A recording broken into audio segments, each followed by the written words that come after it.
너희가 믿음 안에 있는가 자신을 시험해 봐라. 자신을 어떻게 해보라고요? 시험해 봐라. 자신을 스스로 시험해 보라는 것입니다. 만약에 예수 그리스도께서 너희 안에 계신 줄을 스스로 알지 못하면 너희는 뭐한 자라고요? 버림받은 자라고 합니다. 오늘 이 시간에 우리가 한번 자신의 믿음을 시험해보고 그 다음에 확증하는 시간 되시기를 소망합니다. 오늘 설교 제목이 무엇입니까?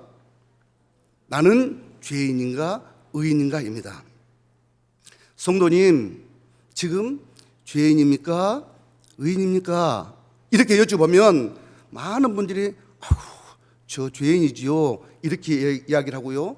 또 어떤 분은 저는 의인입니다 이렇게 하신 분도 있어요. 또 어떤 분은 현재는 죄인인데 의인이 되어가는 중이라고 말씀하신 분도 있습니다. 그럼 내일 예수님이 오시면 지옥 가겠네요 이렇게 이야기를 하면 대답을 머뭇거립니다. 그러면 구원받았습니까? 하고 여쭤보면 구원받았다는 분도 계시고 또 구원받는 중이라는 분도 계십니다.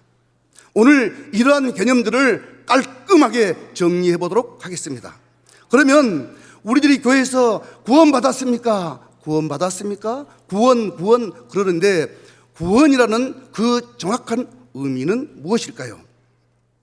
사전적 의미는 먼저 보면 어떤 위험한 상황에서 구출되거나 속박에서 해방되었다는 뜻입니다. 조금 어렵지요? 그런데 좀 더 쉽게 설명하면 구원이란 말은 던질 구 당길 원, 사람이 물에 빠져 있는데 튜브나 로프를 던져서 그 사람을 꺼내는 것이 구원입니다. 또 우리가 말하는 구원은 뭐냐면 복음을 전하고 죄에 빠져 있는 그 영혼들을 구원해내는 것이 구원입니다. 사람들이 죄를 지었기 때문에 그 죄 때문에 심판을 받습니다. 죄 때문에 뭘 받아요? 심판. 예수 안 믿는 사람도 죄를 지을 때 양심의 가책을 받습니다. 매우 두려움을 느낍니다.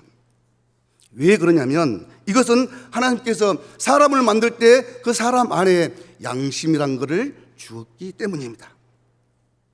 너 지금 이 죄를 지면 너 심판받을 거야. 반드시 심판받아. 그것을 느끼는 것입니다. 그래서 사람이 심판받고 지옥 간다는 것은 그 가장 정확한 증거는 어디 있느냐면 사람의 마음속에 있습니다. 양심의 가책이 생깁니다. 왜 두렵습니까? 죄를 지으면 그 죄를 반드시 심판할 때가 온다 이 말입니다. 사람들은 죄에 대한 기억이 없어질 수도 있고 또 사라질 수도 있습니다. 그러나 하나님 앞에서는 절대로 죄가 없어지지 않는다는 것입니다. 절대로 죄가 사라지지 않습니다. 반드시 그 죄가 그 사람을 심판하게 되고 그 사람은 결국 어디로 갈까요? 지옥으로 가게 되었습니다. 성경에서 이렇게 말합니다. 죄의 싹은 사망이요.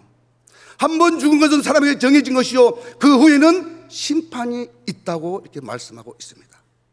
죄를 짓고 나면 반드시 심판을 받고 지옥에 간다는 것입니다. 그래서 사람이 무의식 중에 잠재의식 속에 사람은 다 지옥의 공포를 가지고 있습니다. 이 잠재의식 속에 가지고 있는 지옥의 공포는 언제 나오냐면 죽음이 임박했을 때 나타나기 시작합니다. 사형 선고를 받은 사형수들은 사형 집행할 때 총살하면 금방 죽어버리고요 교수형을 하면 20분 내로 목숨이 끊어집니다. 실제 죽음 앞에서 벌벌 떨기 시작합니다.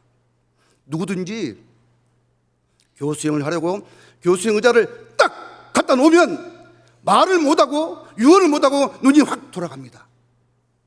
너무 두려워서 그렇습니다.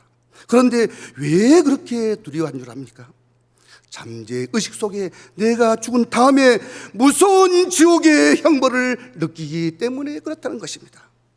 성경은 지옥에 대해서 이렇게 말씀하고 있습니다. 마가복음 9장 48절 49절 다 같이 읽겠습니다. 시작.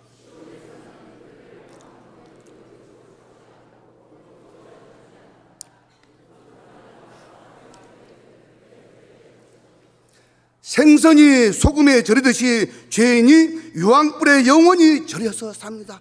그 뜨거운 유황불에 계속 절여서 산다는 것입니다. 나사로야 나사로야, 그 손끝에 물 한 방울 찍어서 내 목이 한 방울 떨어뜨렸다고 목이 얼마나 갈증이 났으면 그렇게 지옥의 상황을 표현하고 있습니다. 내가 이 불꽃 가운데서 너무나 괴롭다, 이렇게 말을 합니다. 얼마나 무서운 지옥입니까? 그 무서운 지옥이 한도 끝도 없이 계속 이어진다는 것입니다. 그래서 사람은 무의식 중에 은근히 불안 속에 살고 있다는 것입니다. 원인을 알 수 없는 불안이 죄 때문에 오고 심판 때문에 오고 지옥 때문에 찾아온다는 것입니다. 그런데 구원받은 사람이 간증할 때도 보면 꼭 이렇게 공통적인 말을 하는데요. 무슨 말을 하냐? 너무 평안하고 행복하다, 너무 평안하고 행복해, 이렇게 간증을 한다는 것입니다. 그 평안하고 행복한 것은 지옥의 공포가 없어짐으로 그 마음속에서 솟아나는 것입니다. 오늘 예배를 드리는 모든 성도님들 구원받고 그런 평안과 행복을 누려보시기를 소망합니다. 그런데 이런 지옥과 죄에서 건져내는 것, 지옥과 죄에서 건져내는 것, 그것이 무엇이냐? 바로 구원이라는 것입니다. 그러면 우리들을 죄에서 건져내 주신 분이 누구냐? 예수 그리스도라는 것입니다. 마태복음 1장 21절, 마태복음 1장 21절 다 같이 읽겠습니다. 시작. 아들을 낳으리니 이름을 예수라 하라. 이는 그가 자기 백성을 그들의 죄에서 구원할 자이심이라 하니라. 왜 예수라고 이름을 지었냐면요, 자기 백성을 죄에서 구원할 자이기 때문에 예수라고 이름을 지었어요. 예수라는 이름은 구원자입니다.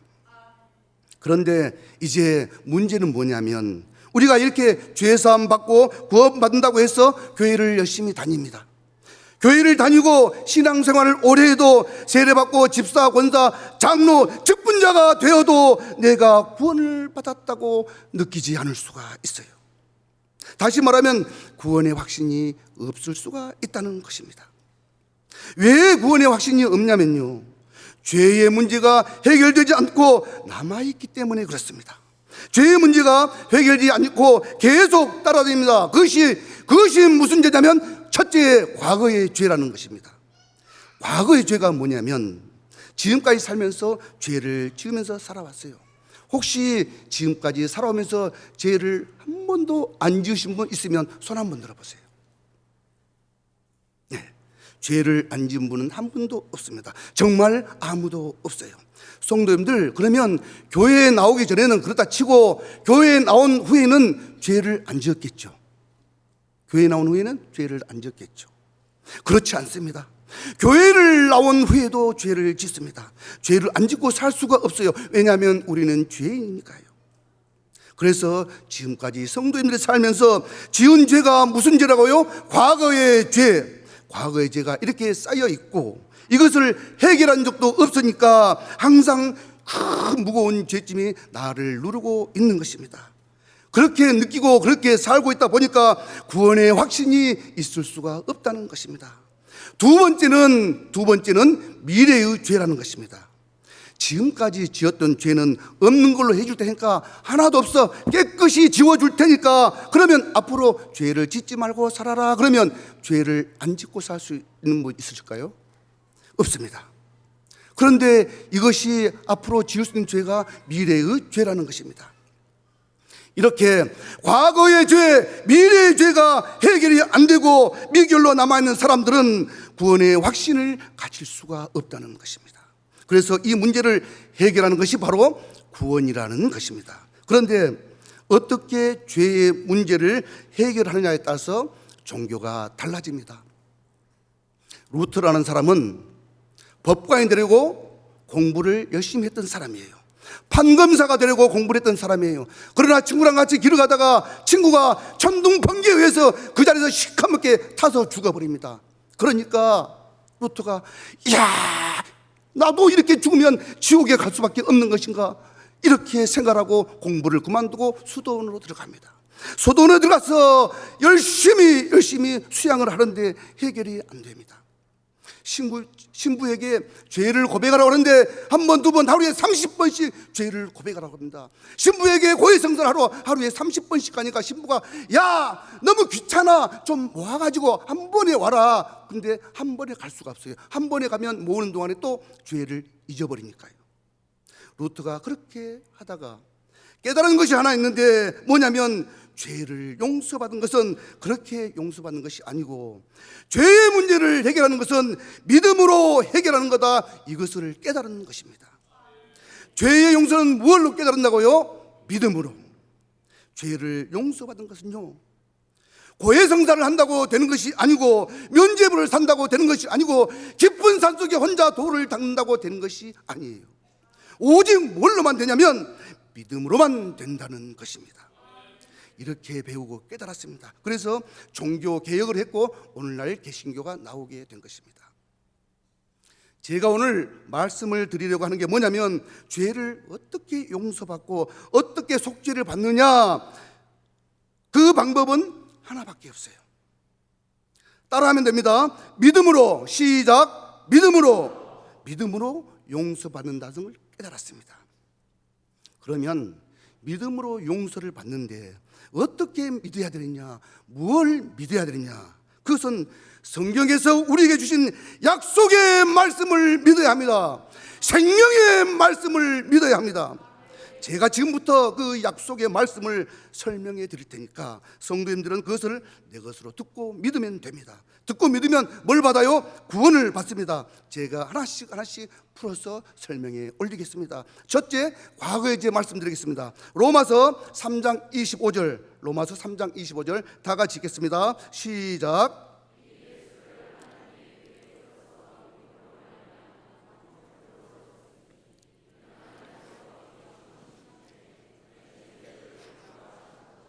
자기의 의로우심을 나타내려 하시니, 여기서 간과란 말은 헬라어로 파레시스 이렇게 말합니다. 통과시킴, 넘어감, 벌하지 않고 내버려 둔다는 뜻입니다.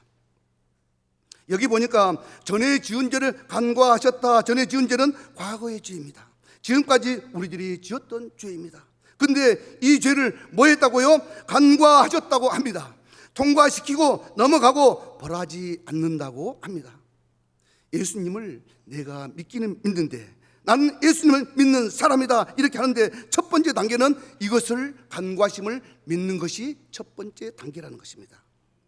내가 지금까지 지은 모든 죄는 간과해 주심을 믿습니다. 자, 한번 따라 배웁니다. 간과해 주심을 믿습니다. 시작. 이것이 예수님을 믿는 첫 걸음이라는 것입니다. 무슨 말이냐면 우리가 죄를 용서받으려는데 우리 머릿속에 어떤 생각부터 드냐면 야, 지금까지 내가 지은 죄를 다 고백해야 되는 거 아니냐 이런 생각을 합니다. 그런데 성도님들, 내가 지금까지 지은 죄를 전부 다 고백하신 분이 있을까요? 없을까요? 없어요. 자기가 지은 죄를 전부 다 고백을 할 수가 없어요. 아무도 없습니다. 그 고백을 할 수도 없어요. 예를 들면 십자가에 달린 강도를 한번 생각해 보세요. 나쁜 짓 하다가 그 십자가에서 예수님을 만났습니다. 그래서 예수님께 이렇게 합니다. 예수여, 당신의 나라에 임할 때 나를 기억하소서 이렇게 합니다. 그러니까 예수님이 강도한테 뭐라고 했어요? 이런 나쁜 놈, 네가 지금까지 나쁜 짓 한 거 하나도 빼먹지 말고 전부 다 고백해라. 만약에 이렇게 했다면 지금도 고백을 하고 있을 거예요. 못 죽었을 거예요. 왜냐하면 죄가 아주 많으니까요. 그런데 예수님이 그 강도에게 네가 무슨 죄를 지었냐 하고 한마디 죄를 묻지 않으십니다. 오늘 내가 나와 함께 낙원에 있으리라 간과합니다. 죄를 묻지 않아요. 또 가늠하다 현장에서 잡힌 여인에게 돌로 칠까요? 많은 사람들이 그렇게 물어봅니다. 돌로 쳐라 그러면 잔인한 사람이라 하고 놔주라 그러면 율법을 어긴다고 이렇게 말씀하려고 예수님을 이렇게 시험합니다. 그런데 예수님께서 땅바닥에 손가락으로 뭐라고 씁니다. 그러니까 그 사람들이 그걸 보고 양심의 가치를 받아 돌아갑니다. 예수님과 가늠한 여인이 단둘이 남았을 때 예수님이 너 지금까지 나쁜 짓 한 거 하나도 빼먹지 말고 전부 다 고백해라. 만약에 그랬다면 지금도 고백을 하고 있을 거예요. 만약 그렇게 된다면 지금도 그 여인은 죽지 못하고 그렇게 고백을 해야 될 겁니다. 그런데 그 여자에게 이렇게 말씀합니다. 이 여자가 어떤 여자인지 무슨 죄를 지었는지 묻지 않습니다. 너를 고발하는 그 사람 다 어디 갔느냐? 대답하되 주여 없나이다. 그러니까 나도 너를 정죄하지 아니하노니 앞으로 죄를 짓지 말아라, 이렇게 말씀합니다. 예수님께서 그 여인에게 간과해 주십니다. 우리들은 십자가의 강도나 가늠한 여인과 같은 죄인 중에 우리도 똑같은 죄인이라는 것입니다. 그런데 우리 주님이 우리를 만났을 때 이 나쁜 놈 너 죄 다 고백해라 다 들춰내지 않으시고 다 뒤집어 까가지고 그렇게 따지지 않으셨다는 것입니다. 하나님이 그렇게 용서를 하셨다는 거예요. 하나님이 우리의 죄를 덮어주시고 눈 감아 줬다는 것입니다. 그걸 보고 뭐라고 그런다고요? 간과라고 합니다. 한번 따라해 보세요. 나의 모든 죄를 간과하심을 믿습니다. 그렇게 믿는 게 예수님을 믿는 시작이라는 겁니다. 예수님이 나의 모든 죄를 간과해 주셨습니다. 용서해 주셨습니다. 믿습니까? 예, 히브리서 10장 17절, 히브리서 10장 17절 다 같이 읽겠습니다. 시작. 내가 다시 기억하지 아니하리라 하셨으니 뭘 기억하지 않는다고요? 죄와 불법을. 오늘 이 말씀을 내 것으로 믿으세요. 아멘. 그런데 사람이 또 죄를 지으면 어떻게 합니까? 이렇게 물을 수가 있어요. 그래서 로마서 8장 1절 다 같이 한번 읽어봅니다. 시작. 그러므로 이제 그리스도 예수 안에 있는 자에게는 결코 정죄함이 없나니, 결코 뭐가 없다 그럽니까? 정죄함이 없다. 이렇게 예수님 앞에 돌아온 사람을, 용서해 주심을 믿는 사람에게는 정죄함이 없다. 다시는 죄인이라고 하지 않는다. 왜 죄인이라고 하지 않는지 2절을 읽어봅니다. 2절 시작.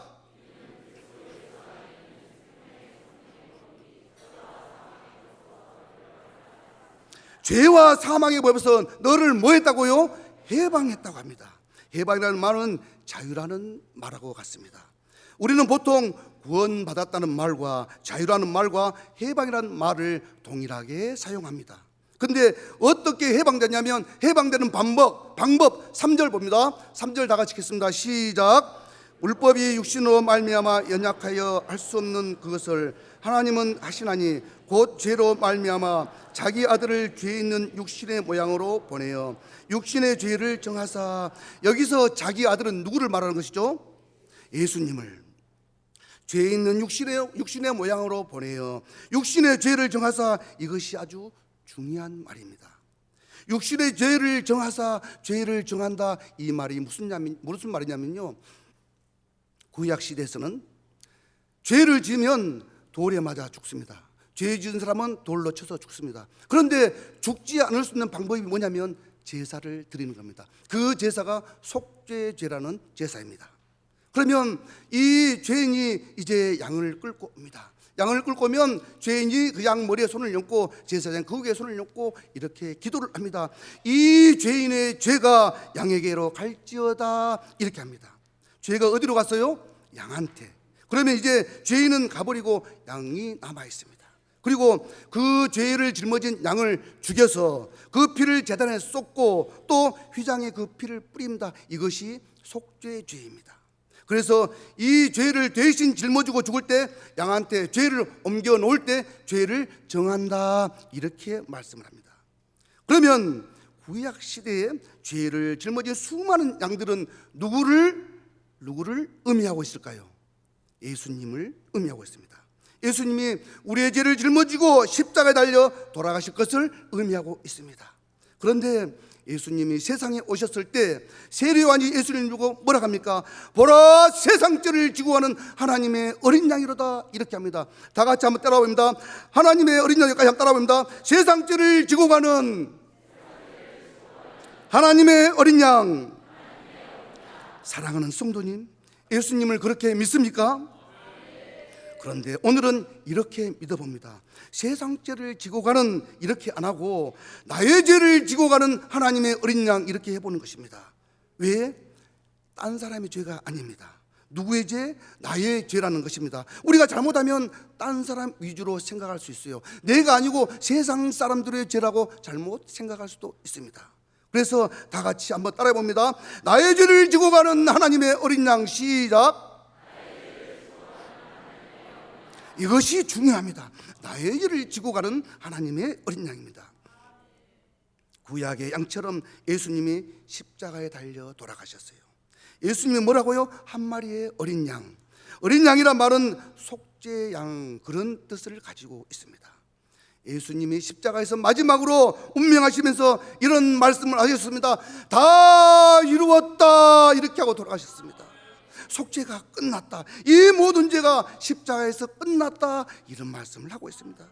그래서 우리가 이 사실을 믿으면 예수님이 십자가에 돌아가시면서 마지막 외치는 말씀, 다 이뤘다는 말씀을 나한테 적용시켜야 한다는 말씀입니다.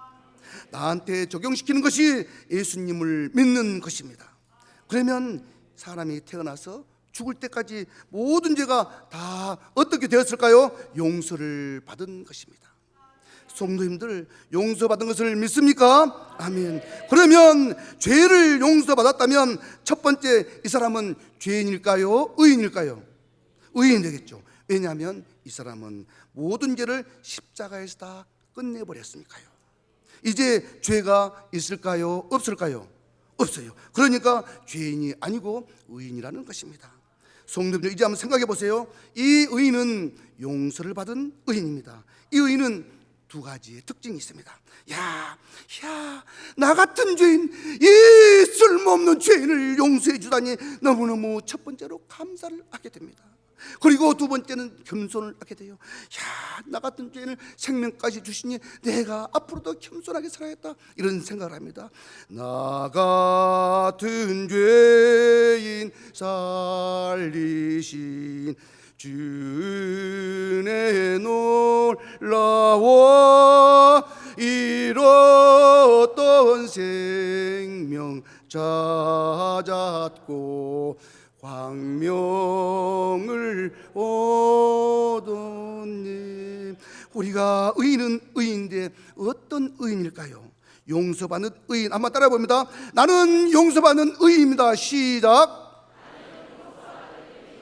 그래서 용서받는 의인이기 때문에 구원받는 사람은 항상 마음에 감사가 있습니다. 항상 마음에 감동이 있는 것입니다. 두 번째, 의인은 지옥에 갑니까? 안 갑니까? 그러면 지옥에 갑니까? 천국에 갑니까? 예, 의인은 지옥에 갈 수 없습니다. 성도님들, 이제 의인입니까? 죄인입니까?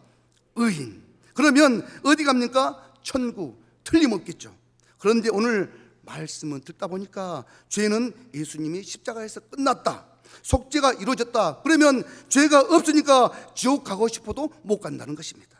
그래서 틀림없이 이제는 어디로 갑니까? 천국으로 갑니다. 이것이 믿음의 길이라는 것입니다. 한번 따라해 보세요. 지옥 갈 미천 떨어졌다, 예수 믿고 팔자 고쳤다, 확신이 생겼습니다. 그래서 구원이라는 것은요, 확신입니다. 우리 주만 믿으면 모두 구원 얻으며 영생 복락 멸류관 확실히 받겠네. 우리 주만 믿으면 모두 구원 얻으며 영생 복락 멸류관 어떻게 받아요? 확실히 받겠네. 확실히 받아가지고 가는 것입니다. 이제 마지막 세 번째, 아주 중요한 건데요, 심판이 있습니다. 히브리서 9장 27절, 히브리서 9장 27절 다 같이 한번 읽겠습니다. 시작. 한 번 죽은 것은 사람에게 정해진 것이요 그 후에는 심판이 있으리니. 한 번 죽은 것은 사람에게 정해진 것이요 그 후에는 뭐가 있다고요? 심판. 심판이 뭐예요? 태어나서부터 죽을 때까지 죄를 지은 거, 그 죄를 다 따지는 게 심판이죠. 태어나서 죽을 때까지 일생의 모든 죄를 예수님의 십자가에서 깨끗이 속죄해 주셨다면 죄를 따질 필요가 있을까요? 없을까요? 없지요. 죄를 다 속죄하고 용서했는데 뭐하려고 또 데려다가 따지고 재판합니까? 이제 끝난 것이죠. 그래서 이렇게 예수님의 십자가의 구속을 믿는 사람은 심판을 면제해 줍니다. 심판 면제 무시험 합격. 예, 아멘이 한 4사람밖에 안 해네요. 자, 아니 심판을 면제해주고 무시험으로 천국을 가게 해줬다는데 아멘 이렇게 적어야 됐습니까? 제가 심판 면제 무시험 합격 그러면 전원이 큰 목소리 한번 해봅니다. 심판 면제 무시험 합격. 예, 예수 믿는 사람은 그래서 부활 자체가 다르다는 것입니다. 요한복음 5장 29절, 요한복음 5장 29절을 다 같이 읽겠습니다. 시작.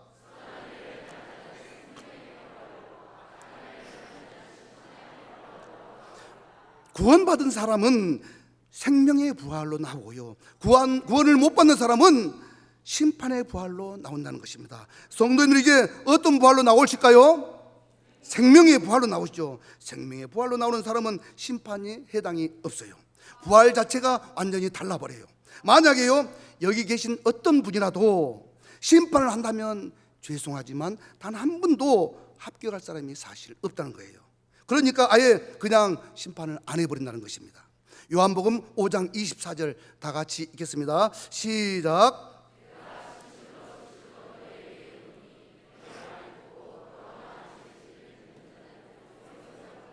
심판에 이르지 아니하나니 사망에서 생명으로 옮겼느니라. 나 보내신 이를 믿는 자는 영생을 얻었고 영생을 얻을 거예요, 얻었어요? 영생을 얻었고 그 다음에 심판에 이르지 아니하나니 사망에서 생명으로 옮겼느니라. 옮길 거예요, 옮겼어요? 옮겼어요. 2000년 전에 이미 결제가 쌓인 끝났다는 거예요. 결제가 끝난 것을 지금 믿으면 된다는 것입니다. 그러면 우린 지금 죄인입니까? 의인입니까? 이제는 의인이 되어버렸다는 거예요. 그런데 우리가 왜 이렇게 지금까지 고생하면서 살았을까요? 왜 구원받지 못하고 이렇게 살았을까요? 왜 그런지 아십니까? 우리들이 구원받으려고 애를 썼어요. 그래서 구원은 내가 잘해서 구원받는 게 아니라 하나님의 은혜로 구원을 받는다는 것입니다. 에베소서 2장 8절 다 같이 읽겠습니다. 시작. 너희는 그 은혜에 의하여 믿음으로 말미암아 구원을 받았으니 이것은 너희에게서 난 것이 아니요 하나님의 선물이라. 여기 보니까 무엇 때문에 구원받았다고요? 은혜 때문에. 그리고 구원을 받았다고 했어요? 받을 거라고 했어요? 받았다고. 구원을 받았으니 이것은 너희에게서 난 것이 아니요 우리가 노력해서 된 것이 아니고 우리가 노력한다고 되는 것이 아니고 누가 주신 선물입니까? 하나님의 선물. 이어서 9절을 읽습니다. 9절 시작. 행위에서 난 것이 아니에요. 왜 행위에서 난 것이 아니냐면 어쨌든지 누구든지 이렇게 행위에서 이걸 구원을 받는다고 생각하면 자랑을 가서 이렇게 하게 돼요. 무엇을 잘하고 행위를 잘해서 공로를 쌓아서 구원을 받는다면 사람들은 가서 자기가 잘났다고, 자기가 했다고, 자기가 잘해서 구원받았다고 자랑을 하게 된다는 것입니다. 그런데 하나님이 은혜의 선물로 주셨기 때문에 항상 감사함을 받아야 됩니다. 감사와 감격으로 살기 위해서 은혜로 우리를 구원해 주신 줄 믿습니다. 구원을 받았습니까? 구원을 받을 겁니까? 예, 구원을 받았죠. 그러면 우리가 하나님 말씀을 순종하고 계명을 지키고 죄를 안 지으려고 노력하는 이유가 무엇입니까? 구원 받으려고 하는 게 아니라 구원을 받았으니까 감사해서 감격해서 죄를 안 지으려고 발버둥 치고 노력을 해야 되는 것입니다. 성도님들 도둑질하지 말라 명령이죠. 그거 지켜야죠. 근데 구원을 받으려고 그 계명을 지키는 것이 아니고 구원받았기 때문에 감격해서 그것을 지키는 것이란 말입니다. 구원을 받았으면요 죄를 안 지고 싶은 마음이 간절하다 이 말입니다. 그러면 우리가 날마다 죄를 짓고 사는 그 방법 중에서 이제는 죄를 끊고 죄를 안 짓고 사는 그 방법이 무엇이 있을까요? 죄로 무너지지 않도록 무장하기 위해서 약속의 말씀, 생명의 말씀을 늘 머리에, 입술에, 가슴에 새겨서 그것을 지키려고 노력을 해야 한다는 것입니다. 말씀으로 양식 삼고 기도로 호흡하는 삶이 되어야 할 줄 믿습니다. 행복 매뉴얼인 성경을 통해서 진리의 말씀을 통해서 행복을 누리며 살아야 될 줄 믿습니다. 그러면 우리들의 마음속에 평안과 행복이 생기는 겁니다. 토부. 사랑하는 성도님, 모두 다 구원받고 의인된 줄 믿습니다. 오늘 하나님 앞에 죄 사함 받은 은혜에 감사하며 행복을 누리고 행복을 나누는 삶이 되시기를 축복합니다. 아멘.